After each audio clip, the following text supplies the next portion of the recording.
புரட்டாசி மாதத்தில் வர மகாலயபட்ச அமாவாசையை தவறாமல் கும்பிடுங்க. முன்னோர்கள் வழிபாடில் மிகச்சிறந்த வழிபாடு அது மட்டும்தான். கர்ணன் நிறைய தான தர்மங்கள் பூலோகத்தில் செஞ்சுருந்தாலும் அவர் விண்ணுலகம் செஞ்சபோது அவருக்கு சாப்பாடு கிடைக்கல.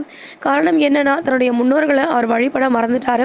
மறுபடியும் விண்ணுலகத்திலேருந்து மண்ணுலகம் வந்து முன்னோர்களுக்கு செய்ய வேண்டிய தர்ப்பணம், ஸ்ரார்த்தம் இது எல்லாமே செய்து அந்த புரட்டாசி மாதத்தில் வருகிற மகாலயபட்ச அமாவாசையில் ஏழை எளியவங்களுக்கு தான தர்மங்கள் செய்து அன்னதானமும் செய்தார்.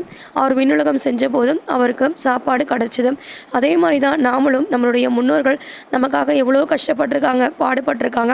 இன்றைக்கி நம்ம எல்லாருமே நல்லா இருக்கணும். அவங்களுடைய உழைப்பும் நம்ம மேலே அவங்க வச்சுருக்க அக்கறையும் அன்பும் பாசமும் மட்டும்தான்.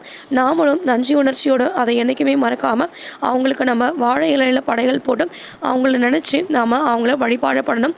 இன்றைக்கி வீடு வாசல் எல்லாமே கழுவி சுத்தம் பண்ணி கேஸ் அடுப்பு மேடம் எல்லாத்தையுமே தொடச்சி பூஜை ரூம் எல்லாமே கழுவி தொடச்சி முன்னாடி பின்னாடி வாசல்கள்லாம் கழுவி தொடச்சி வாசலில் மட்டும் கோலம் போடாதீங்க. வாழை இலையில் பாயாசம், வடை, பாயாசம், வாழைக்காய் பொரியல், சாதம், கத்திரிக்காய், முருங்கைக்காய், சாம்பார் போட்டு வச்சு எல்லாத்துலேயுமே படையலிட்டு சாமி கும்பிட்டுட்டேன். மறக்காமல் இந்த புரட்டாசி மாதம் மகாலயபட்ச அமாவாசையை கும்பிடுங்க.